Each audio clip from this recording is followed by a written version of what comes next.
Well, welcome to the podcast. Hey, all right, this is exciting. We have Todd Rocheford. What's up, Todd? So nice to be talking to you on podcast form, Steinberg. I'm doing great out here in Silicon Valley. Yeah, well, we're gonna start. I'm gonna start the timer right now. We're gonna do. This is just the quick 3-4 minutes of bullshit where we talk about whatever, man. We're gonna awesome. What was your day like today? How have you been? How is Silicon Valley? Are you guys on fire? Are you okay? I'm doing great. Silicon Valley is currently not on fire, so that makes me happy because coming out to California, it was a big shock when I learned there is a fire season that I have to worry about. And then especially when you come from New York and if something's on fire, it's like a big deal. And then you talk to Californians oh yeah, it's fire season. And everyone was so nonchalant about everything being on fire. While everyone in New York is like, are you okay? So that was a big adjustment, getting used to we don't have normal seasons here, but we have fire season. There's no winter, spring, or summer. There's only on fire and not on fire for the most part. In New York today, we just literally, yesterday was bad. It was foggy. The sun was red. I had no ideas. I'm with my coworker. Oh, I forget. Yeah, because is this weird, funny, guys? And they were like, "Yeah, this is because of California." I'm like, "Ha ha ha ha ha." They're like, "No, this is because of California fires." I'm like, "What?" I've never experienced it. Even the moon was bright red. It could have been a Twilight finale. It was insane. I couldn't make special effects that good. It was really surreal. But so you're welcome for that from California. Luckily, the wind is blowing east because we have no issues right now with the fires. So as usual, what comes out of Silicon Valley affects everywhere else. Well, the last question I'm going to ask, and then we'll jump right into the podcast. Did you have to last year with the fire? Because you were pretty close to it last year. Yes. I remember you saying that and showing me. Did you it was really gnarly. Just being in Silicon Valley for anybody, this is a fun question here. Did you have to skip work at all? Was there any Well, luckily it was the pandemic, so there was no work to skip. So we were already home. But I don't know what the policy would be. I think we'd still go in because the air sucks going from building to building. But once you're in a building with filters and everything, you're fine. And if you are in California right now and listen to this podcast, go buy air filters now because they are going to be gone and you're not going to be able to get them. I got mine a few months ago, so go buy air filters. Do that. Hot tip of the day. All right. Well, so we're going to go ahead and get into the podcast. Let's do this.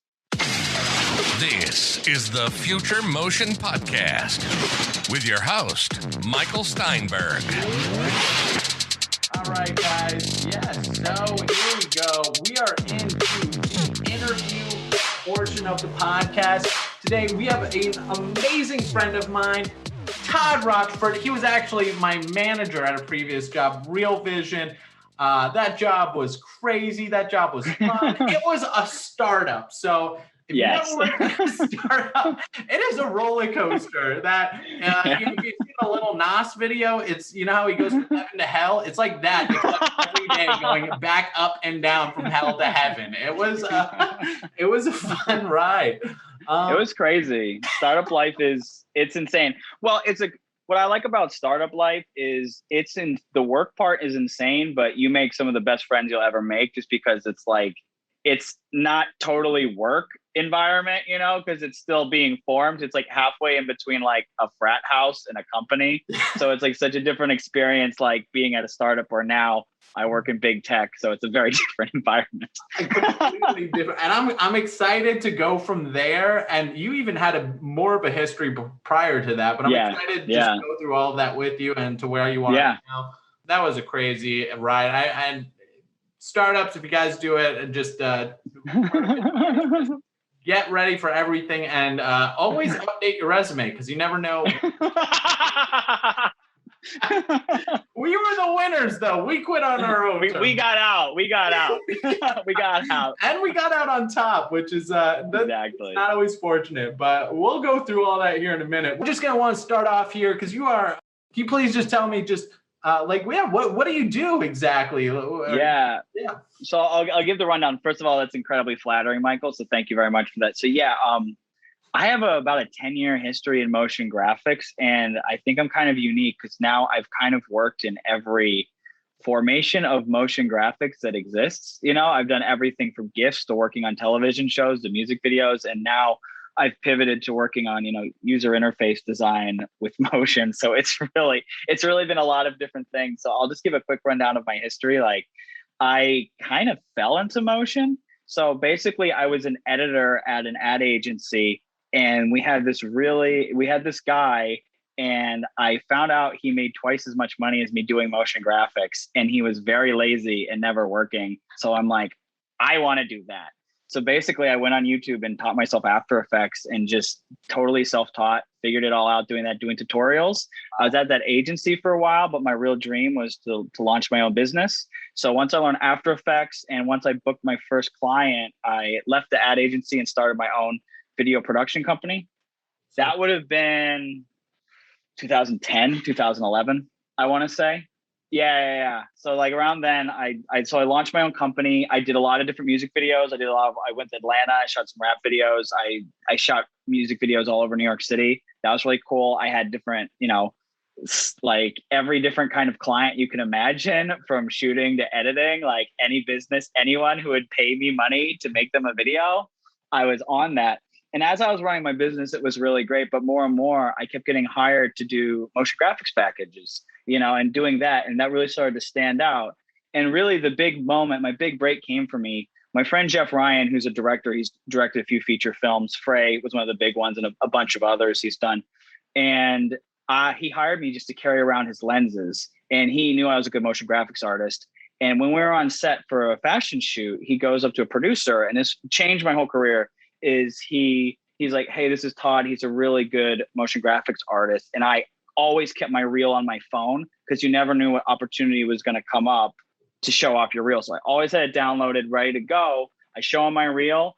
And right after that, he books me to work Fashion Week. They were launching these new shows for style.com at the time. They're part of a giant conglomerate. So they're launching these like daily shows, and they needed a motion graphics package. So I got on that, and that was my first big job. And it was literally like right before my wedding. So I was literally working crazy hours because the show wouldn't be, it'd be summary of Fashion Week. It'd be summary of every day of Fashion Week. And at the end of the day, they'd give the rundown of all the new styles. And I had to start making the graphics at like 9:00 when the day ended. So we'd like work all night. It was like 24 hours a day. It was so crazy. And it was total chaos. And I ended up having to shoot, edit, do the graphics. But in that moment, because it was such a crazy shoot, I got the opportunity to prove myself that like I can work hard and I could do different things. So from that, the producer, Nick, Matador Productions, amazing production companies, he really hooked me up and introduced me to people that really got my career going. And from that, I started doing some work for some other different companies, MJM, they're kind of part of the WPP, big ad agency family. So I started working at some ad agencies doing motion graphics. So I did that. Yeah. You had your own production company at a certain point. Yeah. What made you, what was like the big thing that made you kind of start it? How was that run? Yeah. And what made you, and this might be tough to answer, but like what, because I know I had a little production company myself that was a flop. Yeah. I don't know if yours ended with a flop, but what was that transition from that to going back into full time? No, that's a really excellent question. So I really loved running my own business. It was really good. I enjoy business. I get excited about it. I love the business opportunities. I actually enjoyed going into QuickBooks every day and like, how am I doing? And that's really, and it's really from the business end. I really decided to pivot my business to focusing on motion graphics. Because originally I rented a studio space in Long Island City where I could do shoots. I could bring in clients and do everything. And the more I studied my business, the more I learned like, wow, I'm spending a lot of money on camera equipment. I'm spending a lot of money to rent a space to shoot things. And it's generating me like 10% of my money. And it's really the motion graphics that was making me all the money at the time. So that's really the business case. I think part of the reason I was succeeding in motion graphics in my business, it was because I was the most passionate about that aspect. And I think to me, it came the most naturally to me, where like I wasn't a great shooter and I was definitely not good at sound. Like naturally, that was not natural to me. Where the motion graphics aspect, I feel like it played to my natural skill set. So like, and it was really, once I saw the business case and my skills lining up, I'm like, okay, it's time to really focus in on motion graphics. So from that, I had the studio, I closed down the studio space, went to working from home, and decided to really focus on motion graphics. I'd shoot stuff like if it was on the field, and I'd work a lot of times as a second shooter on other people's productions. But from that moment, I really like, I'm going to focus on doing motion graphics, and that's really going to be my bread and butter. So you were mentioned before, I know you had a very successful career. That's why I love you so much. You were thank you. Such a go-getter. So what clients did you have? So I'll get into it. And also just for people listening who are brand new, it's like, I say a big list and I'm going to tell you these clients I had, but like, I just want to make it clear, I didn't start out with the clients. Like I really started out at the very bottom doing wedding videos and really doing absolutely anything anyone would pay me to do. 99% of the work is for no one you've ever heard of, for things that you'll never see, but that's fine. Like part of it is like when you're looking at people's reels, just remember that's the highlight reel of their life, not the day-to-day. So I just want to give a little background on me. So like, I'd say like, I've had some really good clients. I freelanced at Vice for a while. That was a really good opportunity. I got to work on some really cool like productions there. I got to work on some documentaries that I thought were really cool, especially one from the Red Right Hand series about the Cleveland Strangler. Wow. That was a really awesome opportunity. Yeah, that was really cool. And then I worked on the Wendy Williams show, doing some freelance motion graphics for them. That was really cool. They had a bunch of these crazy like jib jab style animations I used to do. And then I also worked on Full Frontal with Samantha Bee. I worked on their first show actually, and I was working on it like the day before my son was born, and it was pretty cool. Like the day after my son was born, some of the graphics were in the New York Times. Like it was in the background. I did a picture of Marco Rubio with a princess hat on, and it was in the background say there's a new show of Samantha Bee in the New York Times. So that was really cool, and then let me go some other stuff I did. So yeah, I had a bunch of different clients. I did some stuff for the Tonight Show with Jimmy Fallon. And I got to use some of their Marvel assets. It was really cool. I got to make a tribute to Stan Lee. So that was really sweet. Yeah, that was that was an amazing opportunity, especially anytime you get to use like the Marvel intellectual property is amazing, and like, that's one thing is like, if you want those amazing opportunities, I got that job because I was willing to work on Easter and no one else was. So it's like a lot of times these opportunities are not going to come at the most opportune time. So you really have to be like, you have to be willing to like sacrifice. I miss the family Easter because it's like, oh my God, like the Tonight Show just called me. Like I gotta do this. I'm gonna make this happen. And then I also for the Grammys, I got hired to do some animations for Wiz Khalifa when he got nominated for a Grammy. So that was Giphy contacted me to make this kind of cool like animated car for them, and that kind of got me down the road. I was making GIFs and I was pretty popular on Tumblr. That grew. I think I have like 20,000 followers on there. And then I pivoted over to Giphy and I started uploading my GIFs. And then what year did you start kind of making the Giphy stuff? So it sounds like you went from. Yeah. I'm bouncing all over the place. No, you're good. Yeah. That's good. Those are my best clients. So yeah. So then, so these were my golden moments in life. Yeah, those are but like, and I just want to make sure because it's like like if you're a young motion person or even thinking about getting a motion, like it doesn't start like that, and it's like it was years before that happened. Right. Like it was years of doing corporate videos, internal videos, stuff like that. And it's like, I may have had the skills for these opportunities, but part of it is like, you just have to prove yourself. And over time, once people see that you're trustworthy and you can deliver something on time, that's when the good opportunities are going to start happening. So yeah, I'd say the other thing that was really, really great for me was doing the GIF creation. So I started doing it on Tumblr. I got a decent following, and then Giphy reached out to me about the Wiz Khalifa thing. So that's how I kind of got introduced to the Giphy. And you were pretty big on universe. Giphy, right? I mean, I feel like what's funny is I know when I met you and we were all sharing reels, you were showing some of your GIFs, and I was like, I've seen so many of your GIFs, right? Like, and I won't say, I'll let you say the Wiz Khalifa one, but then I'll say the one after that you made. There's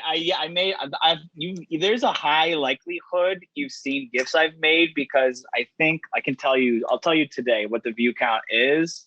Like, all right, guess the view count. Like, you guess this. I'm a guess. I don't know if this is high balling or low balling. I'm gonna guess if I saw it, you got to be at least 3 million. It's 1.9 billion views. Billion with a B.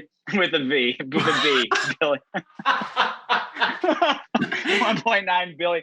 So you've probably seen some of my GIFs on BuzzFeed. You've seen them around the internet a lot. I made a Bernie Sanders GIF that was like the GIF of Bernie's dank meme stash. That's where I remember when we first met. Showing me the Bernie Sanders 420 memes. I was like, I have reposted all of these.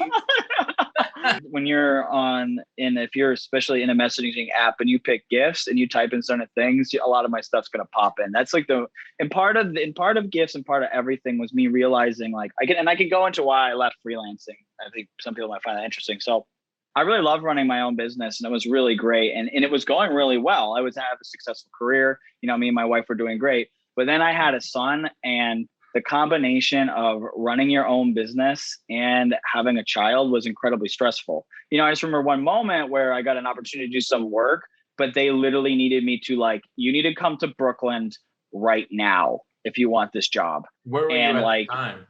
I was in Queens, so then it was sort of we're with my son, and it's like, and then my wife's like, who's going to watch it? What are we going to do? It was so stressful. Just because with freelance, it's you'll have dry spells. I would, even though I was having a good career, it's I could still go months without getting any work. So when work came, you drop everything and you did it. And that just became really hard when you have a child, because then you have to factor in childcare. Who's going to watch it? Who's going to pick your son up?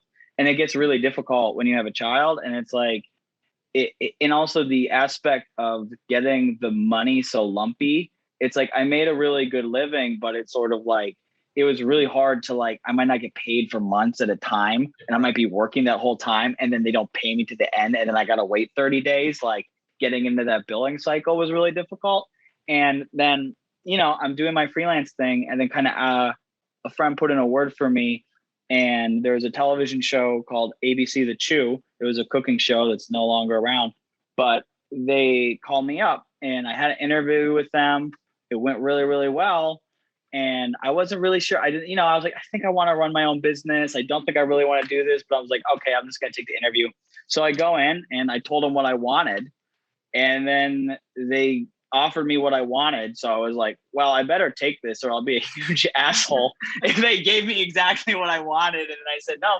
So then I took it, and that was a really good opportunity to get that. I had freelanced on a lot of television shows, but to get the opportunity to take that full-time role on a television show was really good, and it's I learned a lot and really learned about because when you're working on a television show, it's a lot more than just making the graphics. It's also owning the process of there's a whole team. It's how do you deliver it to EVS machine? How do you make sure everything's clear so the assistant director can find everything in the system that they're using? Mm-hmm. And it's all the different departments. And beyond that, I was doing the graphics, but I was also designing a lot of the props on set. So then I got to learn about okay, what do we do in a lot of these things? When I'm designing something that's going to be videos on screen, but then it also might have to be printed out and be made into a physical game for the celebrities to come on and play.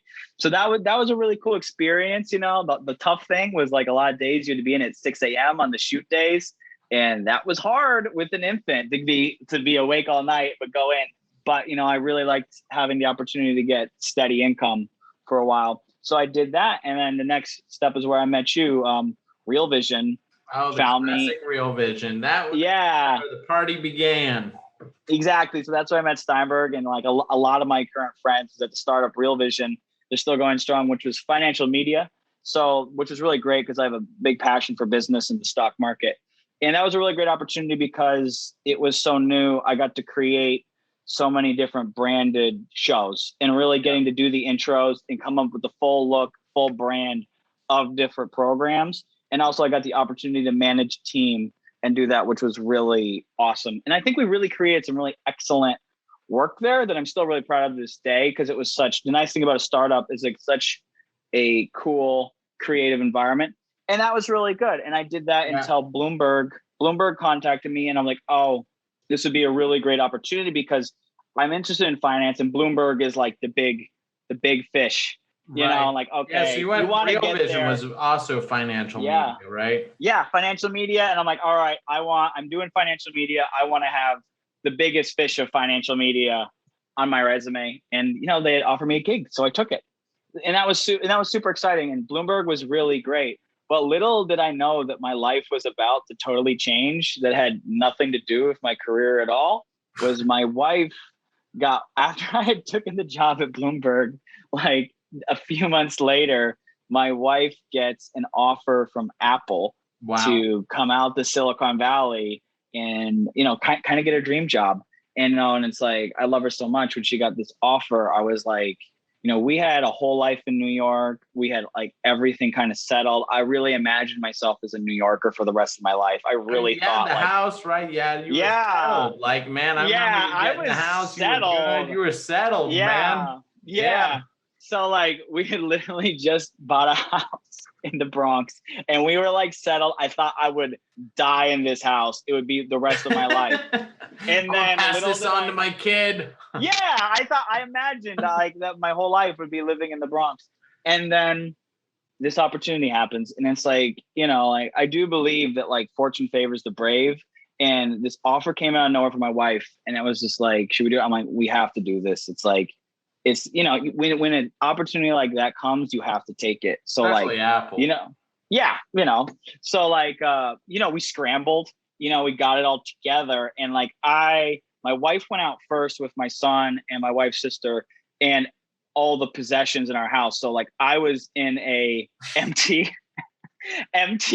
house, literally nothing in it other than an air mattress, like, because all my furniture was now in California with my family. So I was a motivated person to find a new job. You know, when your family's out in California and you're alone in New York, you're like, I really want to find a new job.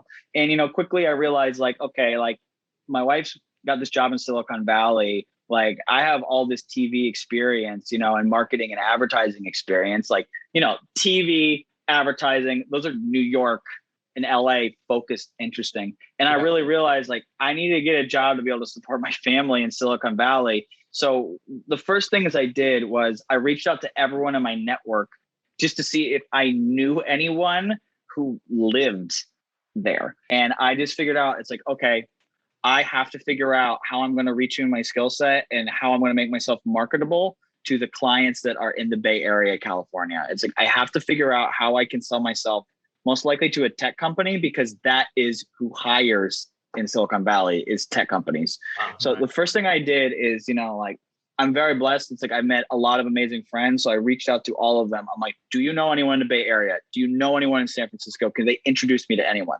So I was very lucky. My friend Sarah, she knew this guy Teddy who had been working in the Bay Area, and I had the opportunity to talk to him, and he gave me a lot of information how it worked in the Bay Area. Like in the Bay Area, companies hire a lot through contractors and recruiters, which is not really how it works in New York. You're usually going in directly through a personal connection. So I was like, oh, okay, so this is different. So then the first thing I did was I researched, first of all, he told me a recruiter, and that was fabulous. And then what I did is I went on LinkedIn and I scanned through it and I searched and added every single recruiter who was in the Bay Area. And I messaged them, told them about myself and what I'm looking to do and what my skill set was. So, and then, you know, 90 out of 100 won't respond, but you get that 10. And from that 10, you know, you'll start conversations with them, you know? So I started conversations with probably like 10 different recruiters, 12 different recruiters. And they started taking my resume, taking my stuff and started passing it along. So you had like, so I'm doing all like that. Went back to old school. It was like cold emailing, except instead of clients, it's recruiters. LinkedIn. And here's kind of the hack. And here's the hack with LinkedIn. Because when I started this process, I had 0 connections on LinkedIn that were in San Francisco. I had one, which was from the reference of my friend. So I had one person in San Francisco, and the only 2 people I knew who lived in San Francisco, myself personally, from some motion graphics events I had gone to, were moving to New York. So that did not help me at all anymore, and they're like, don't come here. I'm like, oh no. Run. So now basically I've gotten in contact with all these recruiters, and basically for whatever you're doing, it's a similar thing. So then once I had all these recruiters, they started submitting me for different jobs. So I'm getting submitted for all these different jobs. And the biggest thing while that is happening, I am learning every single thing I possibly can about. So for you who don't know, like there's really a whole separate world of motion graphics when you get into technology, which is like UX and UI motion, which is very different from when you think about television or you're thinking about entertainment. And the goal there is to be as flashy as possible. With UX UI, the goal is to make as functional of a product as possible. And instead of being flashy and generating attention for your graphics, your goal is how to improve the user experience. So what I was doing was I was trying to learn absolutely everything I could about user interface design, user experience, and then really learning is how are the tech companies using motion graphics. And the thing is, it's a very small niche, so there's not a lot of information about it. But the bright side, because motion within a user interface context is so brand new, there wasn't a ton to learn. So basically, I really studied and started trying to learn absolutely everything I could about Lottie files and JSON animations, which is one of the best ways to get your graphics, within an application or some software. So what are like Lottie and JSON files? Yeah. Okay. And also, how did you learn about it? Did you have any direct like influencers, or was that just Google? I went on Google and I would literally. Yeah, no, like it's really scavenging because look, here's the thing. Wow. I'm working on some educational stuff with myself because look, there's a few people. There's UX in Motion, which I'm not sure if he's still doing it, but Sarah Winkelscomer is he's fantastic resources for learning. I'm not sure if I had found him, but I know about him now, and there is not a lot about it. But I just started Googling and going into threads and looking for as much information as I could. And then I found lottiefiles.com. So basically Lottie JSON files, they're basically, it allows you to export code out of After Effects, but you have to design it within really certain parameters or it won't work. You can't do a feathered edge, but you can do a gradient. It's very particular about what code you can spit out of After Effects. So there's a decent amount you have to learn, and you really have to learn how to design within a very strict set of goals. So what I did was I am going to learn absolutely everything about JSON Lottie animations. So what I did is there's a website called lottiefiles.com, which is just an open source where people could create Lottie files and share them. And I basically, every day I was making multiple Lottie animations.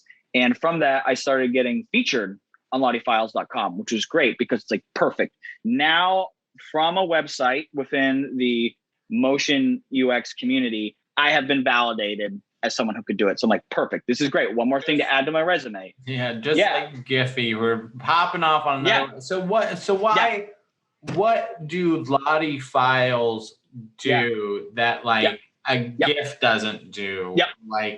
Okay. Code, but yes. Okay. So there's a lot of advantages to Lottie or JSON files. People use it interchangeably. The format you're at the end of the day, you're exporting a JSON file. And what is so much better about a JSON file versus a GIF? One, a JSON file is like an Illustrator file, and that it is infinitely scalable. You don't lose resolution. A GIF has awful resolution. And also a GIF is quite large compared to a JSON. And then the other really crucial, amazing thing about a JSON file is colors and things about it can be edited with code. So when you give someone a video, they can't change it in any way. Right. When I give an engineer a JSON file, they can say we change all the colors on our website. They can update that with code in that file. So it's sort of it's a lot more powerful in that way because you're not just giving them a video that can't be changed. You're giving them something that can be edited in some ways. And also that you're freeing them with scale and then the file size is minuscule. It's kilobytes. It's tiny. compared to, these larger files. And when you start working in tech, when you're coming from video, is you have to start thinking about file sizes, because, a lot of times they don't have a lot of bandwidth, or you're creating a loader. So it needs to be very small and it needs to load quickly. So the big advantage of JSON files is that they're so much smaller and they load quicker. Like these JSON animations might be smaller in file size than a photo. So it's really easy for you then to make the case, like, how about we do an animation, because like it's smaller and it's gonna be so much more dynamic. And you're probably seeing a lot of these animations, but not realizing it. Like when you go through your phone, where would these be? Like what, who would, if you're giving these JSON, so I know, like, so you're getting big on this site. It sounds amazing. Yep. And the practical use of this, it sounds like you mentioned loading screens. Who do you hand this off to? And like, where would people be seeing these like animations? Like what field of work would, are JSON files like most prominent in? I'd say when you're seeing these, it's probably on the onboarding experience of an application. So when you first come in, instead of doing an explainer video, the animation itself might be a JSON because it's going to be so much smaller. Also, say you're on the app Robinhood. We know when the confetti explodes, that's a JSON file. Anywhere there's animation within it, like when your app is like bouncing back and forth, there's a good chance it's a JSON file. Like there's a bunch of different applications that you can use this. Anytime you want to do any kind of complex animation, there's different ways to do animations, and a lot of times the engineers are doing it on their end. But the advantage of a JSON file is I can hand off the animation and they can just plug it and play it. Where like when you start doing in-app animations, if it's not a JSON file, you have to create a spec document of your animation. So what it is literally breaking down into a document, and to explain to an engineer, it's like, okay, in this scene, we're imagining the buttons go from right here to right here. Well, you would have to break down and write like, okay, in 1,000 milliseconds, it goes up, 500 pixels, so it's very, very specific things, Right. So when you start working in software, you have to think about every single movement and how you're going to define that, because anything you create, it has to be coded and made by someone. So it really makes you think about every single keyframe, because what is the simplest way to execute a task so you can explain it and have it look really good. And then you're gonna have to define the motion curve too, Well, so it sounds like there's a lot of parameters. Now, is this so? Yeah. So I'm gonna guess, just from my experience, but normally you're working with producers, you're working with now, so are the engineers heavily involved? And also if you're working on, because I believe you work in like kind of the cell phone industry of producing application kind of look. Yeah, I work in, I probably can't talk too much about exactly what I work on because I signed a bunch of NDAs, but that's fine.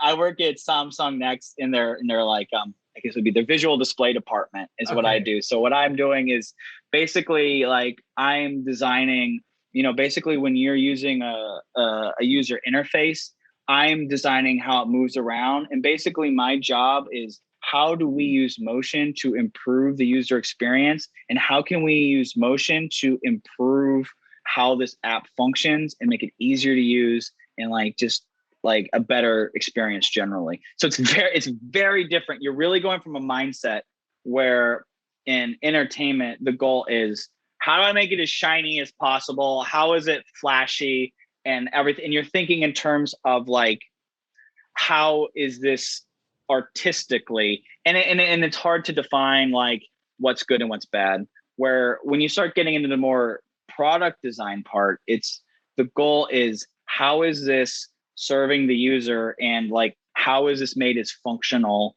as possible. And like a lot of times the more complex flasher animation will be inferior to the simple fade up. Like just fading up might be better because it might go into user testing and they're like, oh, they responded better to it just fading up. So a lot of times it's like you have to really think about it like what would be the easiest to use versus what's the best looking thing for my demo reel. Right. I'm just curious, and we'll move on after this question. Yeah. So I love that you went you got the recruiters got you a job, correct? Yep. And then I have a good story about my interview. So I had a few potential people to talk to. I've been going to all these people, and then I get an interview with Samsung. So then it's like I fly out overnight so I can go there to do this interview. And from the recruiters, it made it sound like I was going to be talking to 3 people. And then I got there and I was giving a presentation for 30 people. Wow. So yeah. So that was Hello, Todd really Rocheford. Welcome to Samsung's Got Talent. Yeah. So that was really surprising, but it's it's a good opportunity to get to think on your feet and use my improvisation skills. So you're good at. So then I basically had to give a presentation and just sell myself, because here's the thing. It's at the end of the day, it's I did not have any tech experience in my resume. I hadn't worked at a tech. I had worked at Bloomberg, which is sort of a tech company, but I didn't have that. But I had built a portfolio of my own projects showing that I understand this and I think about this. So I really tried to lead with that. I showed them my whole career and gave the path, and they thought that was very cool. But I also showed it's look, I'm capable of thinking about and executing on what you want, so that was part of it. It's if you're going to switch industries, people aren't going to hire you until they see what they're going to make in your reel a lot of times. Right. So a lot of times it's if you want to do a certain kind of work, you need to already be doing it. So that's why I really recommend if you want to switch to tech, start making user interface animations. If you want to start doing 3D work, you start doing 3D animations. It doesn't work you do the work and then you get the client. If you wait around for a client to give you the work you want to do, that's never going to happen. So it's sort of if you want something to happen, you have to make it happen and start putting it out there. And if you start putting it out there, eventually other people will see that and then they're going to give you that opportunity. Yeah, I love that because, I think that me and Nick, last podcast we were on, and we'll get into the pocket advice. So maybe you can't use this one, but the last pocket advice was that the best thing you could do in the industry, his pocket advice was pretty much one of it. He had a 2-parter, but was that the best thing you can do in the industry is be somebody that's willing to learn. And I think that you need to be that person. And like you did with Giphy, you learned it, you put it out there, and then you got the client. You wanted to go into this animation and you taught yourself. You have to continually be teaching yourself. I mean, learning that wanting to learn, I think, is the biggest part of this. I mean, we have so many programs coming out right now with Unreal, unit with VR coming out, with all these, new technicians, all these different mediums coming out. It's if you stay stagnant, it's just you get left behind. And and what you're doing too, it's applications. I mean, that's on the up and up. And what I love is how you mentioned too, it's kind of a niche field. And hopefully, I know you said you might be having a training thing, which we'll get into that later if you want to do a segment. It's that is such I've never even thought, I've been in motion for maybe 10 years, but I've never even thought about the actual applications of an app movement. When you just click a loading screen. And I hate Robinhood, but I also used it. At my current job, I can't.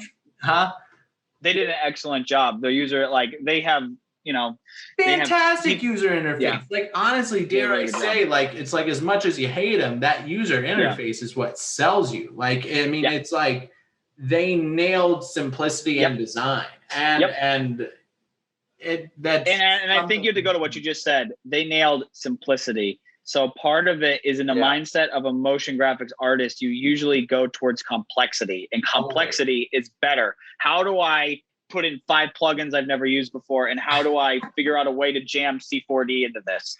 And we want to do something crazy, where a lot of times it's something simple is the hardest thing and the right thing. So it's Robinhood is excellent because it's so simple. Right. If they had crazy 3D animations, it would be bad. Part of it is and especially if people want to become a user interface designer, is motion designer, is you have to think about like, how do I strip all the motion down to the most minimal movement? And a lot of times it's really, the art is, instead of before where it's building up, it's learning how do you take away, and so it's a different mindset, it's a different thing to think about. It's completely different, because I Yeah. don't think Robin Hood would be as good if it used Houdini. Yeah. Vibe. This is exploding. So I have another question for you. So I loved everything you were saying about you being in the field and Yep. being, doing your design work and with the minimalist and the control you have there. And we did talk a lot about what's good for beginners here. So just being on that track, tell me, what is the best pocket advice you can give? Yes, and this advice is going to be really different, because I think a lot of times as designers, we focus a lot on the work itself, like making a cool animation. And if you want to have a successful career, like that's only 50% of it, because the other 50% of it is, are you easy to work with? Do you deliver things on time? And do people enjoy working with you? Because a lot of times it's like, I know people who are they're much better technically than me and better artists, but a lot of times they're tough to work with, or they don't follow directions, or they won't just do what the client wants.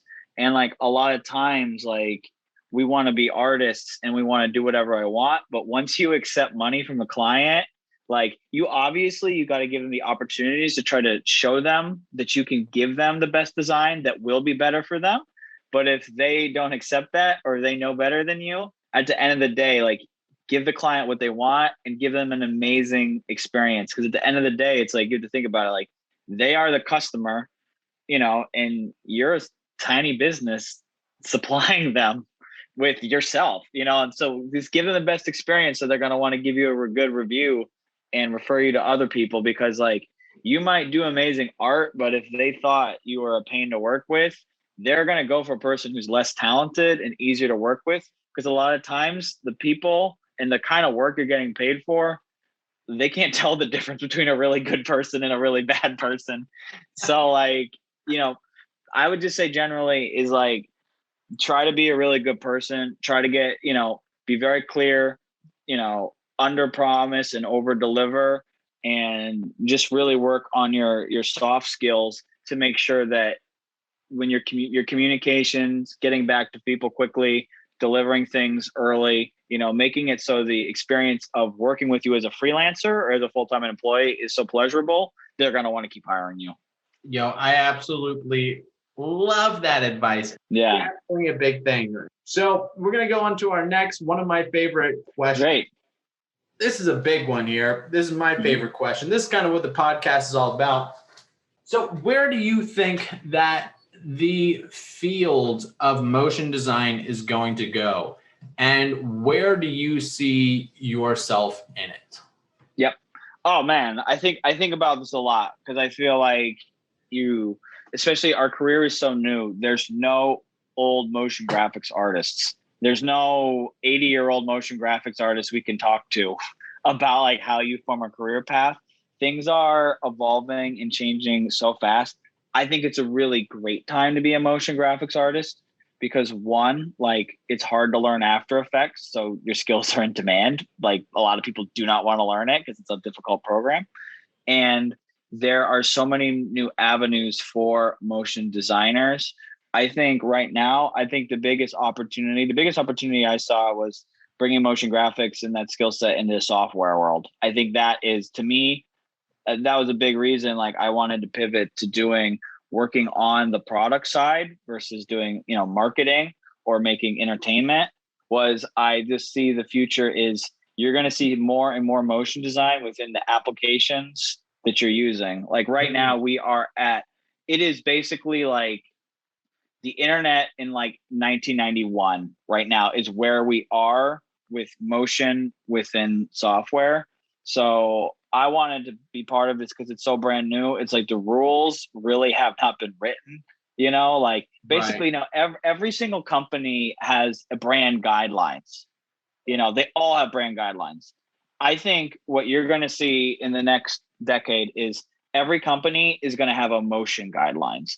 The motion will be part of the brand, and every brand their icons and everything will move in a certain way. And you're just going to keep seeing an increase in demand for motion designers who can, think about solutions for, different different issues. Like I think we're going to be going from before just making entertainment to really using motion to solve, hard design problems.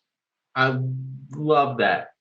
But what issues, just you being specifically in the field, do you think it could solve and potentially like help in the future? Yeah. So basically how I see that motion is going to affect I'll go niche down to what I work on now. I think that what motion is and how it's used in the design process is in the process of totally changing. Right now, motion is really thought as an afterthought, where I see motion is going to become very integral to the beginning of the design process, because there's a lot of things where if you know how something moves, it can change how you're going to design something. Like, for example, say we have a screen and we need to put 100 different television shows on it. If you don't have motion, the first thought would be, let's just make 100 squares with every different show on it. Where if you have motion, you can have maybe 3 rows and 5 in each, and then give a beautiful way for them to move back and forth. And I think what it's going to be is like, you're going to see an integration of designer and motion really coming together to create the best design product. Because right now the process goes like, the product's designed, and then at the very end, oh, we need to do some motion for this, and it's coming at the end. Where I see things going is the motion is really going to start to be integrated into the design at the very beginning. And I think as designers become more educated about motion, they're going to find there's a lot of solutions to design problems that motion can be used to solve. Maybe, I don't know, have you used VR before? I actually don't have a lot of experience in VR. Like, I definitely think there's a lot of huge opportunities in there. I remember meeting a guy at a party and he's like, if you can learn VR, I'll give you a job. But so I definitely think there's a lot of opportunities if you get good at VR for definitely amazing careers. And I think there's a whole lot of investment right now. So if you are into VR, I definitely think there's a lot of opportunities for you.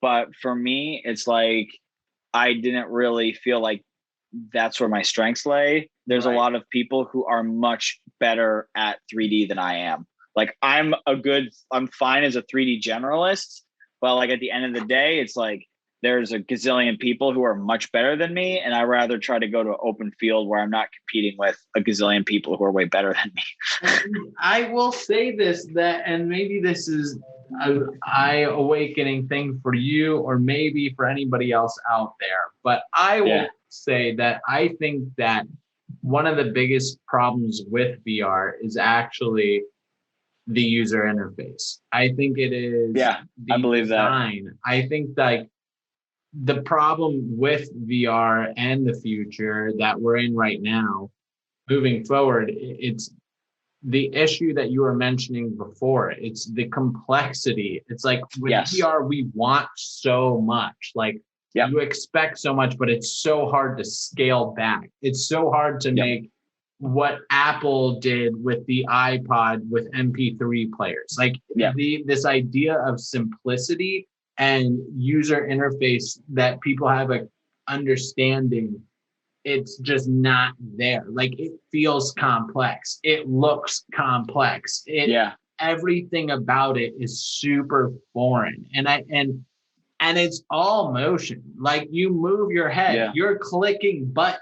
Like nothing about it is static design. Like there is an infrastructure of like assets that are essentially stagnant. But besides that, even when you click in, like you click a button and are you warping in? Is the environment changing? Is the buttons moving? Do the buttons fade away? How do we receive that information is completely up to us in our industry.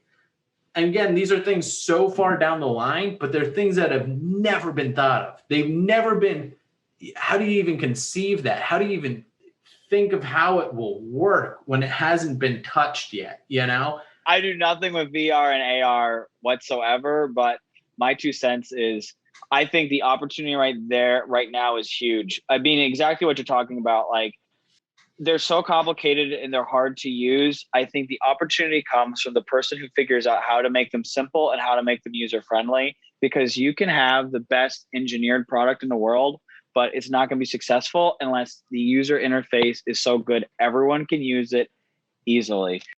I'm just loving everything we're talking about, man. Cool. I'm having an amazing time here. Awesome, man. So this is the last question here. Who is your favorite artist, and is there anybody inspiring you right now? Well, I mean, I don't know if I have a favorite artist, but I'd say I have 3 favorite artists. I'd say I'm heavily influenced by like the kind of like the art scene in New York of the 1970s to the 1980s. Like, to me, Warhol, Basquiat, and Keith Haring are my 3 favorite artists. I love their style. They're so different, and I feel like, especially Andy Warhol, we're all, as designers, just doing derivative of him all the time. You know, he did a lot of this now 50 years ago. And it's like, look, we're still doing duotone. Like, you look at Spotify's latest ad campaign, we're just doing little pieces of Warhol here and there. So I think I love Warhol. I love pop art generally. I'd say that's what I'm really looking to. New artists, obviously, for motion graphics. Like, I feel like everyone just jumps to Beeple. Obviously, he's the biggest thing in motion ever at the moment, and insanely talented. And I got to meet him in Las Vegas. He was a very nice guy, so that's great. I got to meet. He's the nicest you know him very well. guy ever. Yeah, you know? And we both. He's a nice guy. Yeah. So like, yeah, I would say, but for the most part, I think a lot of the best artists are people that you don't even know about. You know, they're not someone famous. There's some random thing you see on Instagram and you have no idea who it's from. Or like, I'll see a random graphic somewhere and just think it's incredible. And a lot of the best artists, they're people behind the scenes. You have no idea who they are, but it's like, they're all in my favorites tab when I need inspo. And I don't even know. And like, a lot of the best artists are just some random guy in Argentina, and he makes something or he designs something and it's incredible. So I'd say, like, I guess my favorite artist is like the 10 billion people on the internet. Just everybody.